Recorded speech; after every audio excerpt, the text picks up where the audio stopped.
What's up, comic geeks? Welcome to issue 89 of the Script Heroes podcast. I'm Katie. And I'm Joseph, and today we're going to be talking about Nightwing issue 129, Titans issue 26, Exquisite Corpses issue 4, Hyde Street issue 8, Invincible Universe Battle Beast issue 4, Ghost Pepper issue 2, TMNT Mutant Nation issue 9, and the returning Drawing Blood with issue 8. That's right, we got a chonky episode this week. Remember, We've always got timestamps down below for individual book reviews. Make sure you hit subscribe to add us to your pull list, and we're going to get right into Nightwing. Nightwing, number 129. This comes to us from friend of the podcast, writer Dan Waters of Detective Comics, Lucifer, and Homesick Pilots. The artist is Dexter Soy of Red Hood and the Outlaws, Suicide Squad, and Batman and the Outsiders. The colorist is Veronica Giandini, and the letterer is Wes Abbott. Jay. Yes. It's the conclusion of the funky Fifth Dimension arc. It is. First things first. We have an interview with Dan Waters up right now, so if you want his thoughts instead of our thoughts, you can watch that. But you could also watch this. Watch both. Watch everything. Why not both? Yeah. But yeah, let's talk about this conclusion of a 2-issue arc. I want to say the annual's throwing me off. That's fair. That's fair. The I believe it's a 2-issue little arc there. This was I a really think 3 cool issues actually. Is it 3? I think it's 3, but I could be wrong. Okay. In any case, a little mini arc. Yeah. This was a very, very rad issue. This was very cool. There is a big thing in this issue. That is maybe, I feel like it doesn't quite happen in the spoilery, the reveal of it in like the spoilery territory, but I still feel bad about spoiling the big like revelation. There's a real funky thing that happens. Yeah. It's a very interesting direction. Especially because it lingers. Despite the fact that this arc does not, I think, in a grand way linger, this one element of it is going to linger. It almost makes it feel like this arc is a setup for this grand element to be like the next big thing for Nightwing. I fully agree. And that's why, like, I feel like this issue is going to be one that is so looked back on with, like, context of, like, is this the setup for something that is, like, this grandiose, like, formative Nightwing, because I genuinely think this could be like a thing that is really important in Nightwing, and it's something that people really, really like, because I think it's a really rad setup and something that I'm very excited for. But it also could probably go off the rails. Yes. The other thing I want to say about this issue, because most of this issue is kind of just a continuation of like the fun. Here are different Nightwing things. Here's Bitewing as a giant monster, dog. So like a lot of it is just fun stuff. The real, though, I think, almost revelation of this issue is that Oracle was written as more of a character, and that we was love it. Really, really nice. Oracle like gets the monologue in this book, which is, I think, pretty rad. I think that maybe the metaphor was a little bit far. I agree. But I think the fact that just to cut you off immediately, I think the fact that it was a metaphor but also a strategy made it a little better for me, because I definitely agree. I was immediately like, okay, this is a little much for me. But then the fact that it like became concrete in that like, fifth dimensional imp way, I think really helped me with it, where it's like, oh, I get it. She's this is her way of hacking this. And I feel like that sold it a little bit more for me. You saying the word hacking immediately makes me hate it 10 times more. I threw air quotes around it. She called it hacking. It's not my fault. No, but no. Overall, though, I thought this was a very, very strong issue. It's mainly a setup issue. Like that's what it feels like. It's setting up this huge element that I think is going to be a big thing in Nightwing, moving forward, at least during the Dan Waters run. Mm-hmm. Dexter Soy got to draw some ridiculously cool funky stuff. Little things. Yeah. And there were some good moments with the OG Nightwing as he because I don't think it's spoilers to say, because it starts very early in this issue, as he tried to fight against his like unexistence.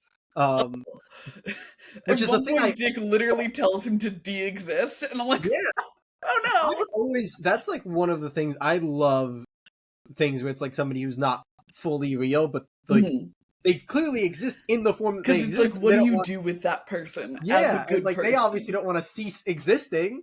That's bad. So I like that. I think it was definitely a really good issue and a really good conclusion to the Nightmite arc of it all. Yep. I think it was so fun to see like a very different take on Nightmite. Like when showed up in Taylor's run, he literally gave Nightwing superpowers and uh that were activated by saying Nightwing is awesome, and he like helped him save a little girl. Yeah, And yeah. Haley got powers too. And so it's really fun to see this like eldritch version of Yeah. Nightmite, because it's like, oh, he doesn't belong like that. Uh-oh. And just to like to give credit, because I you know, gave a little bit of shit to the one metaphor. The metaphor explaining Nightmite's like pain state was really good. Really Like that was gorgeous. such a good explanation of like not understanding pain and then being thrown right into like one of the most excruciating pains you could Yeah. possibly imagine. I was like, that was rad. Very That was visceral. so well written. Yeah, my only gripe with this is that I feel like we got a really great cliffhanger at the end of last arc, where it's like, oh shit, Haley's here and she's a giant beast, and then that was kind of resolved very quickly and kind of sidesteppingly, Yes. where it's like I was primed for this like big exciting thing, and as much as I love that anytime Haley, because it's happened a couple times now, becomes capable of some sort of like thought or word, she's always like, I love you, you're great. I think that is like great pure dog, and very fitting for the type of dog that she is. It was a little bit like, oh, I kind of wanted to see him fight the giant beast. So it's one of those things where the end of last issue teed it up, and then we kind of walked away from it. I think that's somewhat a result of this all being kind of set up for that other element instead of being like its own full thing. Again, it's something where I think it ends up being so context dependent on where the arc goes. We'll So, see. We'll see I how we feel where about the next arc goes, because this arc is over actually. So we'll see how we feel about that revelation as we keep reading Nightwing. But dear listener, how did you feel about this revelation? Do you think that it means there's going to be a new member of the Nightwing family? Do you think this is going to be more of a head-to-head thing? The way the issue leaves off seems to be leaning in one direction, but I think we all know that, you know, this type of thing can certainly end up a certain way. Let us know your thoughts down below, and we are going to scoot right along to Titan. Titans, issue 26. The writer is friend of the pod, John Layman, who's worked on In Hell We Fight, The Scorched and Shoe. Check out 2 different interviews we have with John Layman on the podcast. In the latest one, he talked a little bit actually about this very story arc that is coming up in this issue. The artist is Max Rayner, who's worked on Detective Comics, Challenge of the Super Sons, and Batman Superman. The colorist is Matt Herms, and the letter is Wes Abbott. Katie, I think you and me have both been pretty excited for the Beast Boy Cyborg, team up since John Layman teased us about it in the interview. Yeah, I think one thing that even with the switch over to Layman's run from Taylor's is Titans has remained a kind of like serious book. Like it's had a couple of goofy issues in there, like the Valentine's Day one, and like the Donna and Roy romance has been like good for kind of lightning stuff with like low stakes stuff, but it's still been pretty high stakes stuff, you know, pretty serious books. And the idea that we're going to move into a kind of goofier little aside, I'm actually really excited for, like something that's really focused on characters and like really close in. We've talked about how good John Layman is at doing like these big ensemble books where like you have a lot of characters to juggle. They all always feel like they're like doing something. Like it never feels like people are being left behind. And I'm really excited to look at a much tighter cast of Titans, though it's not really a much tighter cast because we have the entirety of the Doom Patrol hanging out with them. Which is also very cute and exciting because I feel like they also bring a kind of like bouncy vibe to most of the books that they're in. They're always a little bit ridiculous. You know, I mean, not always. But Doom Patrol has been depressing. Not lately, though. At least I don't think. I didn't read their Dawn of DC. But so I'm excited for this like kind of tone and form change. I think when Layman talked about it, he had mentioned it only being a couple issues. I If think I he said it remember was a right. 2-issue arc, Yeah. if I'm not mistaken. So you can really lean into like a complete tone change for those issues if we're leaning into like the kind of road trip buddy cop with dynamic between the two of them, where it can be a little bit goofier. We're seeing like all sorts of crazy animals and stuff that I think make just like a fun book, which is great because like a book can be really good without being like focused on being a fun book, but it's nice to kind of, like Beast Boy said, have our kind of beach episode going on. Let us decompress after like a really nicely built up and resolved arc. It's nice to kind of chill out. Yeah, absolutely. Yeah, I fully agree. It's a nice little side quest, if you want to Yeah. call it that.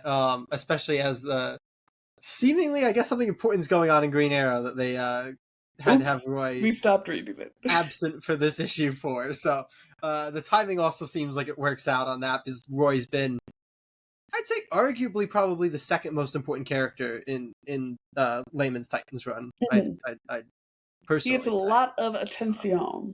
Yes. And I think, being the potentially love interest of, I think, the first most important character, which is the new leader, Donna, who got the entire annual to herself, too. It makes a lot of sense. But us getting, arguably, I think, the least used character in Cyborg some attention here. Yeah. Maybe Nick is the least used character, but he has his own book at least, so, like, He's got his own thing going on. Yeah. Like, this was such a good thing for Cyborg. Like, we got a lot more on, like, why he cared so much about Vanadium. Like, obviously it was implied, but there was, like, I think a lot more good work here about, like, how he doesn't have, like, that more personal family, even though the Titans are a family. That's a really, I think, cool angle.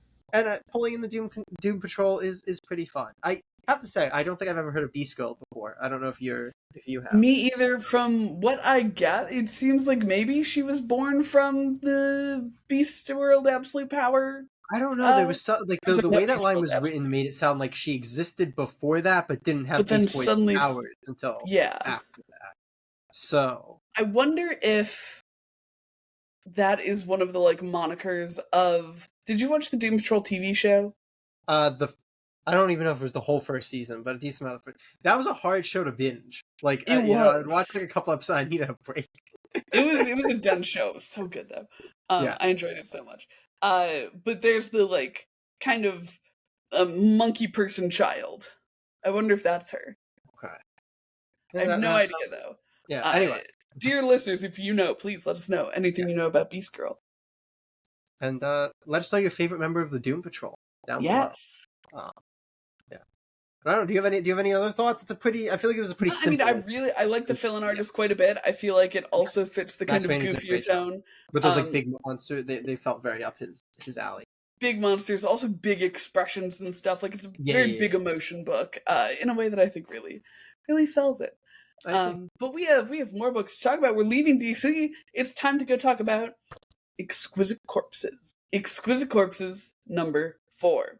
The writers here are Che Grayson of Batman Urban Legends, Wonder Woman, Black and Gold, and Dark Spaces Good Deeds, with James Tynion IV of Something is Killing the Children, House of Slaughter, and The Nice House on the Lake. The artists are Adam Gorham of Darth Vader, Rocket and Teenage Mutant Ninja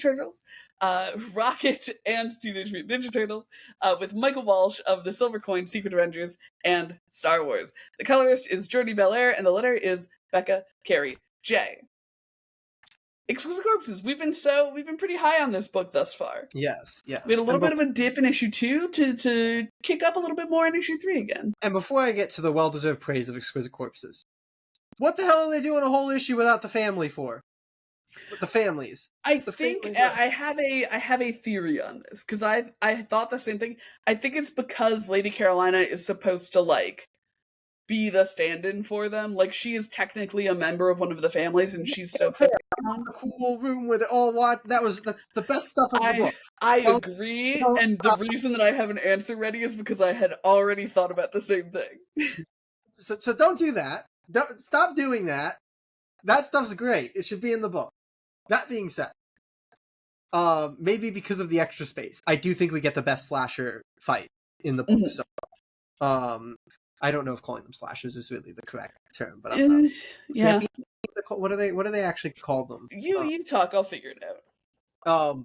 We have, I think, by far the best encounter between two of them that we have gotten in the series so far, because there is actually like personal rivalry, the actual like continuation of a fight. I've talked about like having like those kind of like checkpoint moments in a fight where you see like tides turn and stuff. This fight was really, really good at doing that. The way that the civilians around it were wrapped up in it and like the setup for it was really, really good.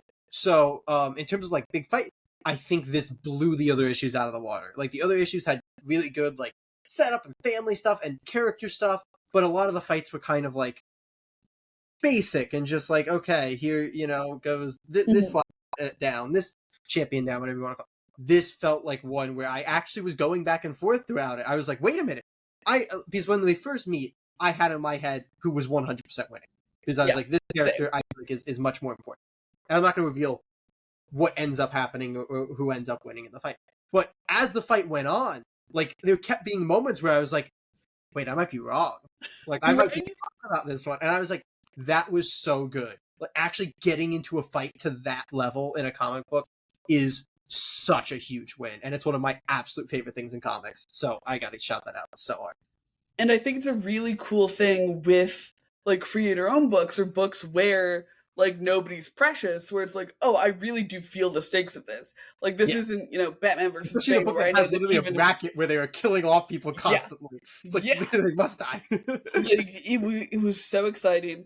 I did deeply miss the family aspect of this one. But I feel like Lady C was so good at like bringing that energy, like the kind of, because she talks the way that all of them talk, and she acts the way that all of them act. And so I feel like she did deliver on a good amount of that. I do feel like a lot of the stuff at the car dealership leading up to the fight, maybe we didn't need all of that and could have had stuff, especially since we know that Lady C has a sister, I believe, back in the watch room. So here's my little theory. I think something's going down in there because we know that the sister was getting into it with the douchebag. Yes, we got kind of that like setup for it in last issue. So I'm wondering if there's hands being thrown in the monitor. I hope so. Give us this issue had none of it. Give us all of it next issue. I want a full issue. I'd be on board. I called from the start that Lady Carolina was going to be my favorite of the killers, and she is. I love her so much. Like, her general vibes, her, like, weird psychosis, where, like, the rest of them are very, like, I feel like, so overstated in their sociopathic tendencies, and, like, I love that she's like, I'm gonna buy a shitty car with the same energy that I'm going to, like, engage in combat. Like you get that, like it's that kind of almost Patrick Bateman-esque serial killer sociopathic vibe where it's like she is just level the entire time, and I feel like she is still my fave. Like it was, I was right about who my favorite was going to be, and it is her. But I also was so excited because the I think they're just called the Fox Mask Killer. Literally the cover of issue 1. Finally, like, really introduced here. The interaction between her and the family in the car, loved that. And then, again, you talked so well about the entire fight scene, so I won't rehash all of that, but that was so fucking exciting. It is genuinely top tier comic book fight scene. Like, so well done. So well done. And I really like the little tease we got about, I like that it gives you a tease about one of the other killers at the very end, and I thought that was like a really good kind of like, I don't know, calm down thing. Like it felt and like it also you can sets up like that other character who I don't know. Custodian guy. Yeah, Custodian, I guess you could call him. Because we've like seen cool him before. Yeah. But I did really, really like what we got of his character there. It's like, me too. I like that. That's right. A good issue all around. Do you have a favorite killer? Do you have a theory about, even if you don't know who's going to win, who do you think is making it to that middle final face-off in the bracket? Let us know down below. And we are going to move along to talk about Hyde Street. Hyde Street, issue 8. The writer of the series is Jeff Johns, who's worked on Green Lantern, Aquaman, and Rook Exodus. The artist is Ivan Reyes, who's worked on Green Lantern, Aquaman, and Blackest Night. The inker is Danny Miki, who's worked on Batman, X-Men, and Spawn.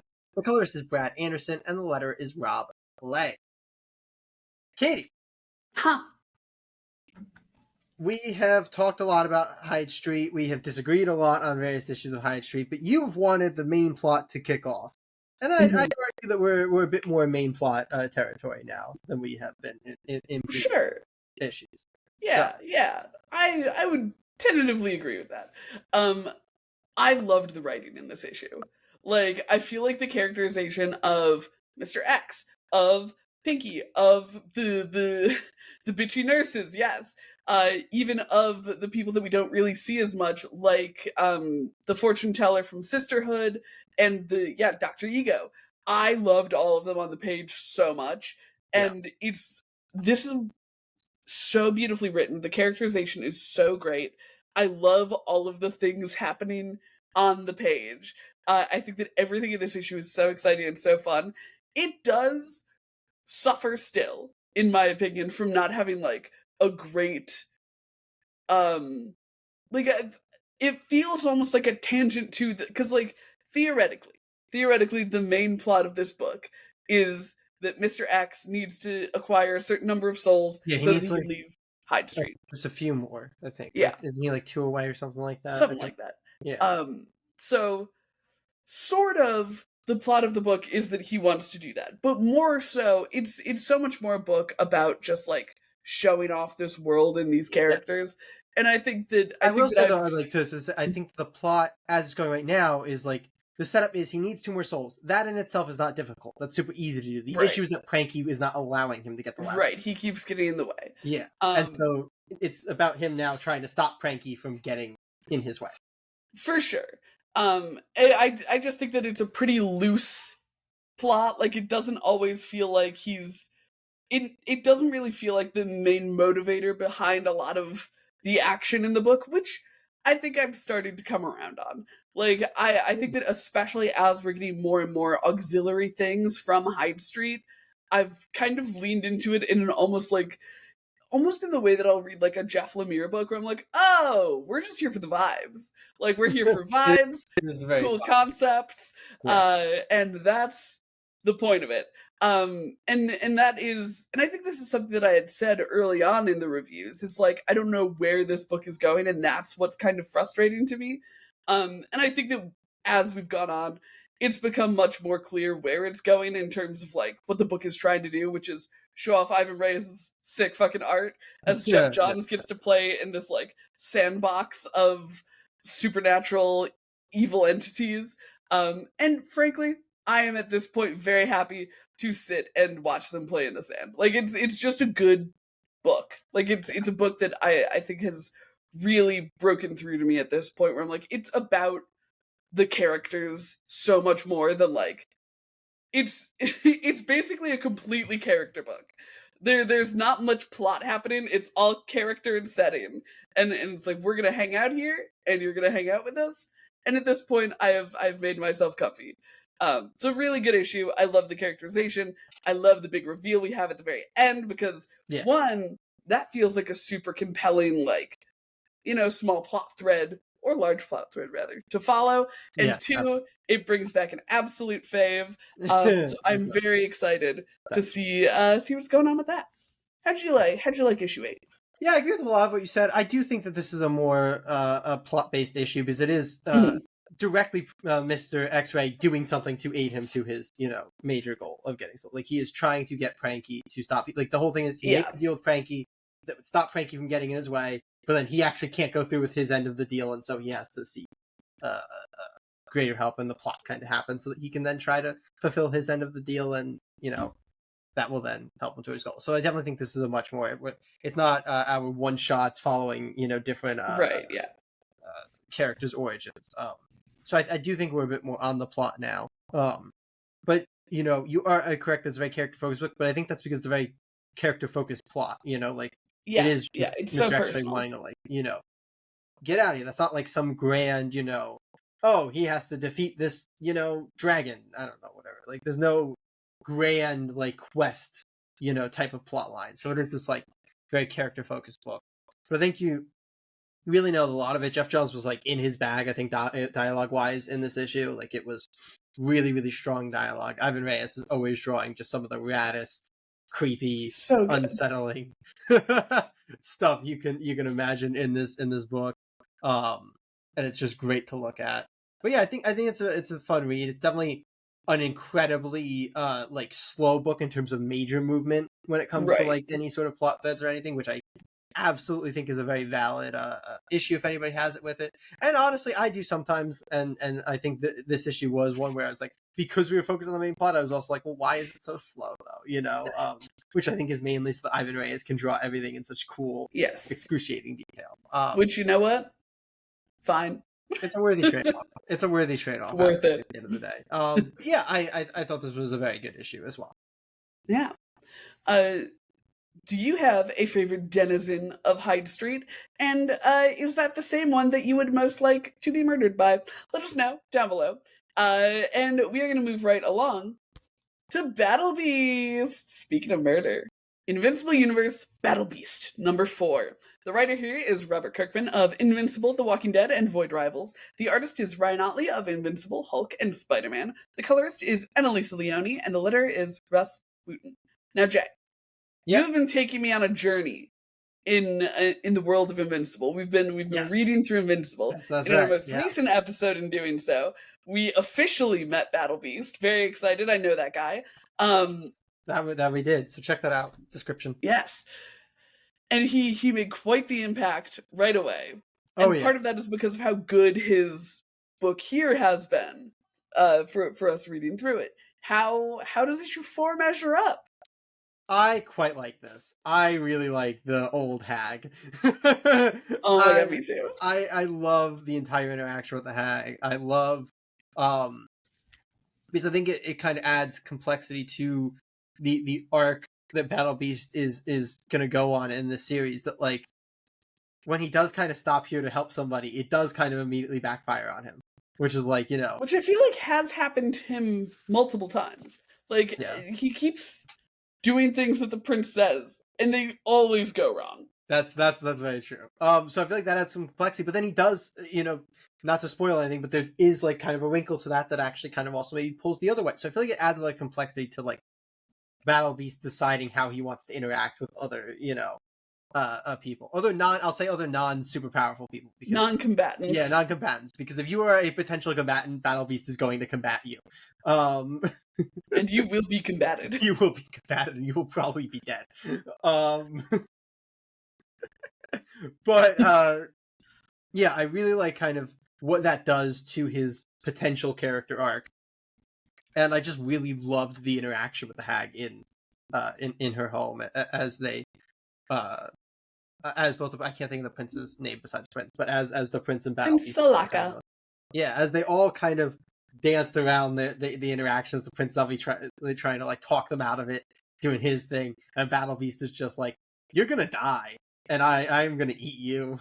And it's just such good for character thing. The AI actually does it's very early, so I don't think it's crazy. The AI does survive. I think we had both theorized at the end of the last issue that was going to be the end of what the AI had to do in this book, because it kind of felt like it was the end of what the AI had to do in this book, but the AI does survive, which is a very interesting choice to me. And I feel like it means there's some plans there, especially as they immediately kind of hand-waved away the next way that the AI could attempt to go at Battle Beast. Like, don't do that. That's a dumb idea. And the AI is like, true. But you're right. I feel like in classic Kirkman faction, we're getting more and more like little things that could eventually become big things. And I'm very excited about that. So I love this issue. Very right. Do you know off the dome how many issues the series is? It's an ongoing. Oh shit! I did not know that. Yeah. It's an ongoing. Love. This is just that's going. Crazy. Yeah. Kirkman and Otley are doing an ongoing? What the fuck? News to me at issue 4. Which very much changes, like, the structure of it. I was like, oh, it's probably, 4 to 6 issues. And I was like, well, clearly it's not 4 issues. Yeah, no, we're just going. Yeah, this is just going. that's I think phenomenal. the only thing they've said is that it is definitely not going to go 144 issues like Invincible did. Well, you would think, because he eventually has to get back to the Invincible universe. He does. As, and don't correct me if I'm wrong, I believe as a good guy or like as an ally, don't I'm not going to correct say me a if word. I'm- I'm not going to say Yeah, a I was word. gonna say I'm part of it. We talked about doing another Invincible episode, and part of the reason that I'm kind of kicking the can down the line is because like, no, I need to Battle Beast. We're very far this- away from when Battle Beast comes back into the Invincible. Oh, okay, He that's comes good back, to I think, know. at issue And also 56. apparently very far away from when he'll It's reach in the the 50s. end of his character arc here. Yeah. Because I was like, oh, you know, it's No, a we're mini ways away. series. We're like 30. but- We're like yeah. at least 30 issues away from where Battle Beast Okay, comes back sick. into the main. But yeah, this is such a good issue. I feel like Robert Kirkman does such a good job with like just individual characters. Oh, like yeah. the way the characters interact, also great, but the way that he it feels so often like the characters that he writes could be alone in a room and it would still be fun to listen to them talk. Like he does Battle such Beast a good job. monologues are so much fun when he just like So starts fun. going off. See, I was talking about the hag, but you know, No, go the hag off stuff as is well. great, but I was talking about the later interaction, which I won't spoil Yeah. the context of it, where he's just like, I don't want good luck in a fight. Like I want to die in glorious battle, and it was like, So fucking great. Okay, Battle Like this, it really did, like you said, it felt like a kind of the start of something for him. Yeah. Like Absolutely. you see these like material benefits coming, and it's so neat. I can only imagine that if it may be a very exciting thing to see what we saw. If you're already a fan of Battle Beast, I do not know, but it was very exciting for me as a very new fan of Battle Beast to be like, oh, that's sick. And I'm sure that it's even better if you already recognize it. But yeah, it was just a good issue. Ryan Otley's, it's so different from last issue, which is super fun. Yes. Because last issue was so like action packed. It was so spacey. It was a full issue fight, basically. Yeah. And in this one, it's like, no, we are like there was not a, you know, act of violence in this, really. And it's a little fantasy coded instead. Yeah. And like very fantasy coded. There's literally a hag. And it's so funny how seamlessly they moved between these two issues. I like, fully agree. At no point does it feel like we're like in a different universe or anything. It's like, oh no, this makes sense. Like this feels like, and I think a lot of that is because of the way that the prince has been set up. Like he's like this alien prince, but he's never felt like a kind of take me to your leader alien prince. It's always felt a little more medieval, right? Yeah, like it's such a great movement where it just makes this universe feel so robust. Oh, absolutely. And really creates that sense of space that Invincible is so good at doing in my limited experience. Absolutely. But it really feels like there's a whole universe out there that Battle Beast can go try to kill himself in. I fully agree. And I feel like that's one of the things that makes Kirkman and Otley and Invincible as a series, and then this like such a fantastic team. Is like, it's not like, oh, this is what they do and this is what the book, like they do everything and they do everything really well. It's like, okay, we're gonna have this comedy issue. Okay, we're gonna have one of the most epic fights you've ever seen in your life. We're gonna do an issue with all splash pages. We're gonna do an issue that's like a super close character stuff. Like they can do it all, and like that is such a ridiculous. And they can do it all in the same series, like shifting from issue Which is to issue, the really insane without thing. it feeling, you know, contrived. Really, like it feels so natural, and that is so awesome. And the thing that I loved about this plan, and they talk about it in the letter section of this book, is like with this book they're getting to like explore corners of the Invincible universe that were not involved in like because Invincible becomes, and this is something I think I can say because Kate, I've already said this to Kate before.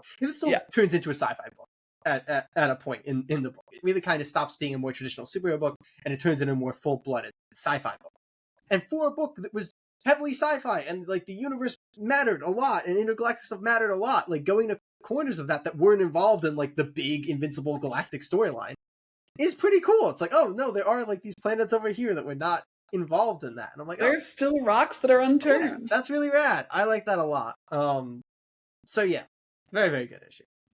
Absolutely loved it. Dear listener, here you get a little script here, specific issue here. Do you want to see more Invincible content from us? Yes. We have a whole lot of series to go through still. If you're new to the series like I am, you're in good company. If you're a veteran of the series, you're in worse company, since that's Jay. But let us know what Invincible content you want to see from us here on the channel. And we are going to move along to yet another Skybound book in Ghost Pepper, number 2. Ghost Pepper, issue 2.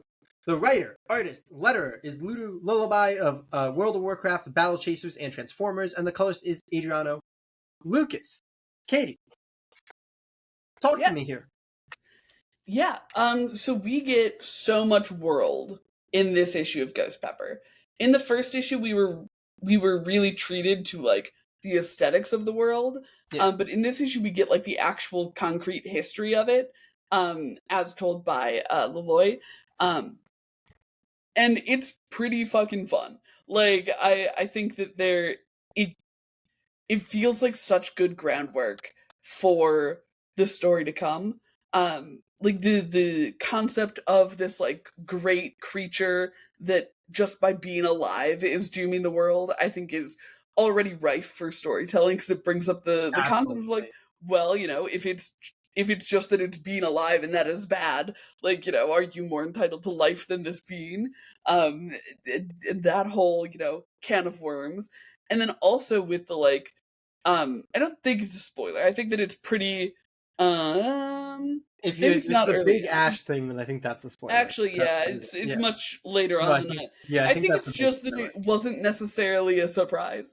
But there's like a big reveal at towards the end of the book that, you know, sets up another great plot thread for it, where like you can really see what the paths of this book are, and it's so like fun looking. Like the art is really great in it, and the world is so engaging that I'm like, I am so happy whatever path we're going down, I am just cruising alongside. I do think that it lost some of the you know, character stuff from the first, just because it was not focused on it as much, which is not necessarily a bad thing, because we're getting this other side of stuff, and we get some really great stuff with the kind of king of the planet, the guardian of the planet rather. I did. I actually really liked. Yeah, that was really good, because I think that it does a great job of being is that hey, early enough that I can show the art from it? I feel like it's the first few pages. You're right. That is gorgeous. Oh, that's the one that I held up when you were talking about the team. Oh, like it casts this character in like a really empathetic light that I think is gonna, you know, go really well with the path that Ash is on. Because it's like, oh, we don't have like a kind of cut and dry universe here. Like, it doesn't feel like this is a world where there is good battling evil or anything like that, even if that's like kind of the story that has been sold to the public. And I think that ties in really well with those characters, and I think it ties in really well with this great beast that just, you know, belches poison by being alive. So I think that it's a book that's going to have a really strong thematic core, and I'm really excited to go on that journey with them, because it just looks so good. Oh my god, yeah, you mentioned that. This is such a vibes book, I feel like. And like, I think we talk about that a lot with writer artists. Like, a lot of times those books do lean more into being vibes books. Mm-hmm. And this is one that I think does. My one like big missing thing is I'm upset that we've kind of leaned away from like any of the food truck aesthetic. That is a very big bummer. Yeah, that was really, really fun in the first issue. Obviously, it maybe didn't have like a huge place in this issue. We get like the little thing with Ash eating, which was a fun moment to like contrast him with Leloy. But I would have maybe like a little. We get a little thing at the end, but it's not really. But not like trucky thing. Yeah, absolutely. The Ash reveal, like as a moment, was so good. It's like just such good classic. I guess like wandering barbarian, like barely talking, you know, like hero of legend type moment that was really great. And I love his little robot friend so much. Like, his little robot friend is so fun. He is such a cool character.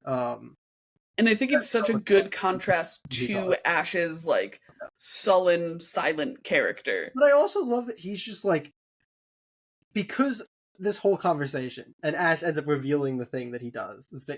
Like, the robot clearly also knows that and was just willing to like pretend like he was blissfully unaware and like learning all this stuff from Leloy. And I was like, that is so funny. This little robot dude is so funny to me. Well, because I think that the stuff that the robot was learning was actually new stuff, because it was a lot of the like recent history.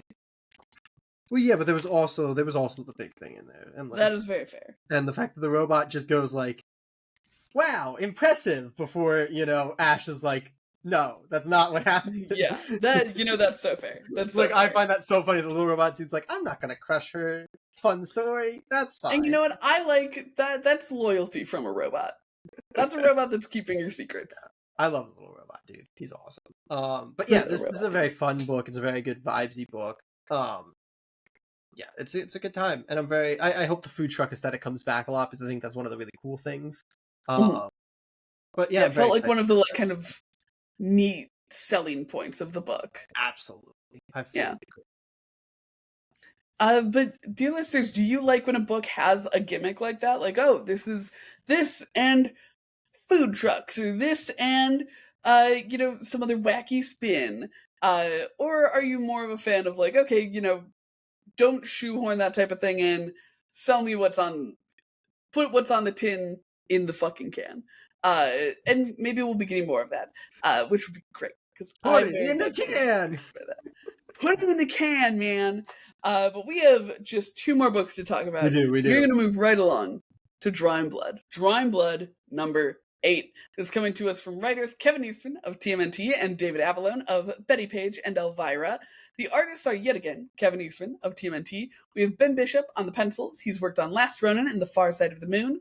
Troy Little is here as well. He's done Rick and Morty and Cult of Lamb. Dave Acosta of Elvira and The Twilight Zone. And Skylar Partridge of Action Comics and Resonant. Jay, you love Drawing Blood. Yes. And we are in uncharted territory for you, because for a while you had already read a bunch of it via Yeah, we've been in uncharted territory for this whole arc now, because it was only the initial 4. So we've had just as much uncharted territory now as very fair. We've also had a long-ass delay. We did, which I'm guessing is due to the amount of Kevin Eastman pages in this issue, because there are a lot more than usual, which is to say there are more than 1. But I think there's 5 in this one, or like 4 full pages and 1 partial Kevin Eastman page, which is like a lot of Kevin Eastman art. I love that partial page so much. It's so good. I really love though the like 2-page sequence with his brother. Also really gorgeous. I think that is one of the best written scenes in this. I think everything around when you get the brothers is some of the best stuff in this book. Potentially partially because it's like Kevin Eastman putting him and Peter Layard's like issues from such like a raw place. Yeah, and like it's a relatable thing. I think, even though most of us have never had like a multi-million-dollar franchise stuff, but it's like I feel like whenever you're creative, you have like some amount of like, you understand the feeling of like, oh, this is my thing, and the way that you feel about your own work and your ownership of it. So yeah, that is just always such a relatable part of this book. Last issue was one that kicked us in the ass so hard, and we were talking about like how as creators, how that issue felt. This one, as I believe David Avallone warned us on Twitter, kicked us in the ass even more. This was brutal. Like, this was an utter, like, if you thought Books was at his lowest place in the last issue, this issue was here to remind you that you can always fucking fall further, which is utterly absurd. We've somehow reached an even lower, like, low point for Books. This was brutal. There were a lot of really, really great moments with great feels, and then we get oh no, I can't think of the girl's actual name. Amanda or something, I think. Yeah, she gets I don't want to spoil it, but she gets to come back in a big way here that I think is kind of setting her up to be a very important character as we go into the final arc here. But yeah, this was a book, and I feel like I always say that about Drawing Blood, but this was a book that made you feel things, and like I feel like that's such a high compliment. It's what it's all about. Yeah. And it was brutal. That's I will say, I think that the delay really hurt this issue specifically. Yes, I feel like this would have been Like very coming it's right on the heels of the last one. it's an issue that is so like you said, I feel like it's supposed to be a 1-2 punch of like, oh, he's down low and he goes And it's lower. the arc ender. Like it's a book of 4-issue Yeah. arcs, and this is the last of the last 4-issue arc, not like the start of a new Yeah. 4-issue arc. So it was really rough for me coming back into it. Because I'm like, oh wait, shit, what happened last issue? Ugh. Yeah, And it comes in like it's meant to be so closely bridged to that previous issue. Like you're supposed absolutely. to stay in that emotional space. And I felt like there was no runway because it would have been really good if it was a month apart and I had just had that experience of reading the other book. But I do feel like Fully it agree. really hurt it in this issue specifically. Um, but it did pull me back in right away. Like Oh yeah. it's something where I feel like the experience would be enhanced having just read the previous issue. But it still does such a good job in the pages of this issue of grounding you in everything that's going wrong. And like books' emotions are so like raw and on display. I think that there is like a really like horrifying vulnerability in that where like I want to give Kevin Eastman a hug. Because I'm like, I know that this character, like I'm assuming as we get farther and farther along in the book, the character becomes less and less a like kind of self-insert. Um Yeah. It was really truly at its most self-inserty when we opened the book with him running away from mobsters and doing cocaine. Look, here's the thing. That doesn't count because it was supposed to be super like far flung. Like the emotions of the book have always felt very, very self-inserty, and this is like a really heavy emotions issue. Yes. And it's like, oh, geez, Kevin Eastman, are you all right, man? Like, I know that you are. I know that you're probably making this book from like a place of, I don't know, joy. Like, it's probably something that, is not supposed to be depressing personally. Yeah. But the parallels are just so close that I'm like, oh, I buddy. can't help but read, and like I never impart emotions on people. This is full my guess or what I think it may be. So completely wrong. Every time I read an issue of Drawing Blood, I personally can't help but feel that Kevin Eastman is in some part being like, I really wish I still owned the Ninja Turtles. Like when he's like, it does feel like there is some amount of sadness about the fact that he sold it. Like Yeah. or at least Peter Laird eventually sold it after he sold it. Very complicated, but like it feels like there is some amount in here where it's like, oh, I do kind of still want my thing. And maybe that's coming from like a past place, and he's made like his peace with that now, and he's like pulling on. I feel like But there's enough like little in joke or like little referencey jokes. I'm like, okay, there's the lightheartedness. Not in this issue, which is why it was such a gut punch of an issue, and it had such good build to it. Like it's one of those things where the issue was either going to end with him being able to like shake off these hallucinations and like kind of keep the status quo, or it was going to end with dramatic intervention. And I think that they played the kind of willingness of that really, really well, because it's like he's really indignant towards these hallucinations. He's like really angry towards them, which is clearly like a masking thing. But like I think that it did a really good job of being like, oh, it's possible, because we've encountered the hallucinations so many times before. And it's just never been this bad. It was so bad they had 2 more artists to work on the hallucinations in this issue. It was so they did such a good job of like wearing him down to that point. And it was like really, really, really gorgeous to be inside of Books' head in this like horrible, tragic way. Fully agree. Absolute wild thing to come back to. Oh yeah, and an utterly wild thing that we can't talk about is like the big spoilery thing here that is just a huge, huge, huge gut punch in a big way.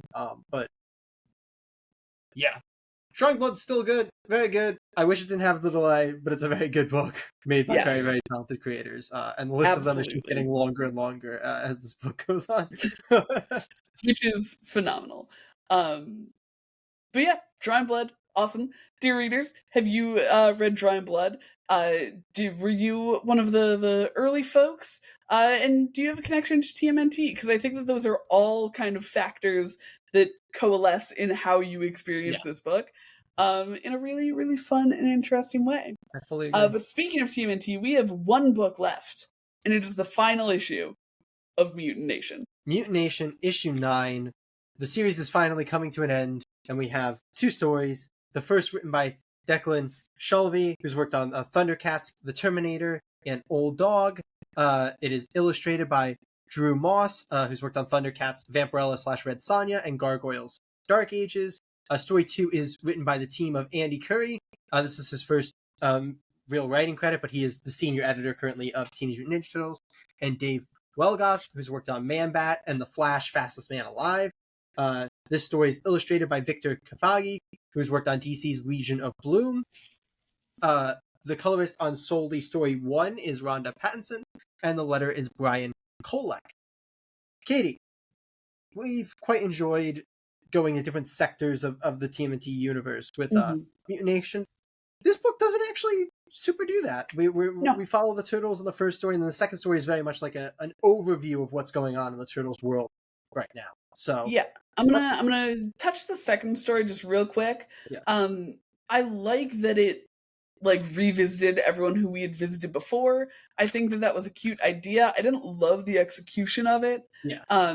Like I get that it was probably supposed to feel like kind of end credits are rolling. Yeah, I think that was the goal for sure. Yeah. I don't know that it fully resonated with me because I feel like a lot of the good of Mutant Nation has been exposing someone like me who didn't read the IDW 150 to all of these like little corners of the universe, and it felt a little contrived to bring them all together to me. Like it didn't feel like I think because I don't have like a great grasp on like the politics and the history of Mutant Town, the whole like, oh yeah, we're Mutant Town forever, like we're all together here and working together. I feel like that didn't quite, I don't know, hit a resonant chord with me.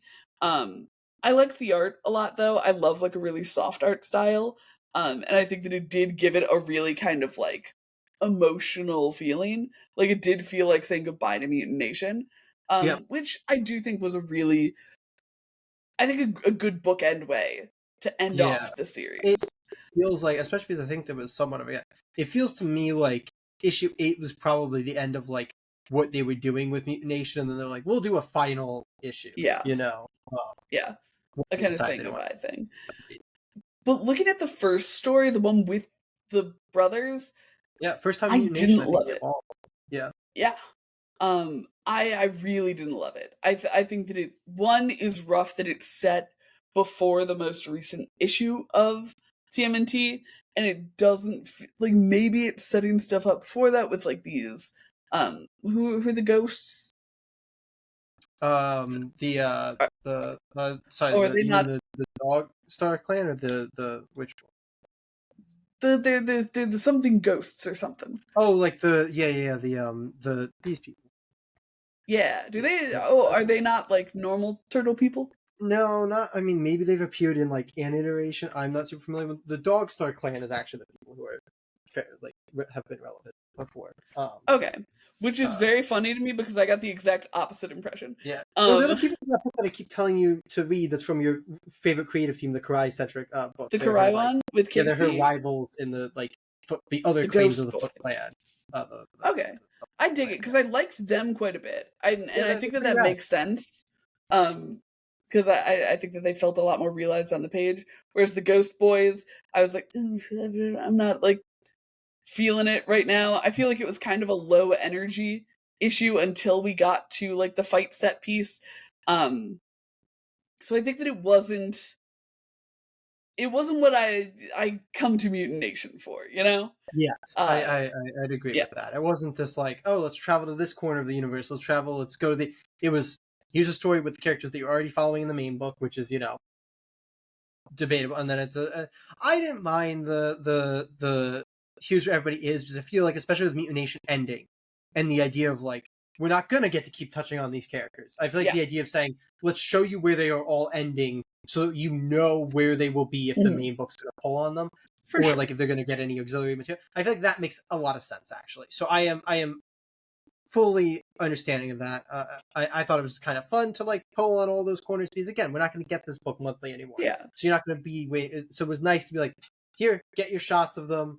Here, it was nice to see Janet, because like the one thing I'm not caught up on in the universe is the Night Watcher book. I really do need to read the rest of the Night Watcher book. I only read the first issue, so I don't know where Jenica ended up after that. But this was a nice little thing for me to be like, okay, she is still Night Watcher. They didn't like go back to like, she's just back to being Jenica. So that's. I also feel like she got the most like lingering in a way that feels like she is going to be pulled into something as Night Watcher. Like especially with like the big graffiti at the end, they have her up there with the brothers, which makes me feel like they should be bringing her in. Absolutely. So I thought I liked that, especially conceptually, but I thought the execution was solid. The first story, I agree with you, and I don't know that's even like necessarily on the execution story. It's just like, if you're gonna tell a story and you're like, okay, we have to set it obviously early, whatever, don't connect it to that story, because then it's like, well, that story's working without that. So if you're making it just them like taking on the same person that they're taking on the main book, but it's set before stuff, it just can't really matter that much, because you don't have any of the elements that super matter. Like if they were going to say this is set before issue 8, give us a completely different villain, I feel like, or something. Like let them do a little quest or something. I feel like this definitely felt a little weird and off to me. I feel like, especially because it feels like it should matter, like the fact that the Turtles were present at an event where D.A. Hale was almost killed should matter to them being in court about like being violent fugitives. Like, and so the fact that we get this mission of them like, and I know there was some type of them like working together in a way that they didn't in the main book up until this point, and like with the idea being of, oh, they have to come together, feels a little bit rough. It's like, well, no, the whole point of the main book was that they hadn't worked together as like a full team like they did in this issue. So you're kind of like undercutting the story that you told in the main book. It felt like the final issue of Mutant Nation should have just been like a big send-off issue. They shouldn't have even had the like A story with the brothers, in my opinion. I can definitely see that. I think that for some reason, as it being the final issue, they wanted to do something with all 4 turtles, but I feel like that needed to be set in either a different place or in a different kind of context. But in any case, I feel like technically the first story was solid enough. I like the art. I did like Drew Moss's art. I thought that it was a fun style for the turtles. I didn't like that Donnie didn't quite look like the way that Donnie's supposed to kind of look right now. All hobnobby and spooky. So I thought that was. I did like his dead rat though. Yes. Yeah. But overall, I did like Drew Moss's artwork quite a bit. But that it was still, I think, an enjoyable read. I'd say. Yeah. But definitely. Dear listeners, are you going to miss Mutant Nation as much as we are? Let us know down below, and we can go. March right up to who wrote the backup story. We'll march right up to whichever of the writers on the backup story is the senior editor of Turtles, and we'll give a piece of our mind. But leave those comments down below, because Jay and I need a moment to decide on our pull list rec for the week. Jay, do you have one in mind?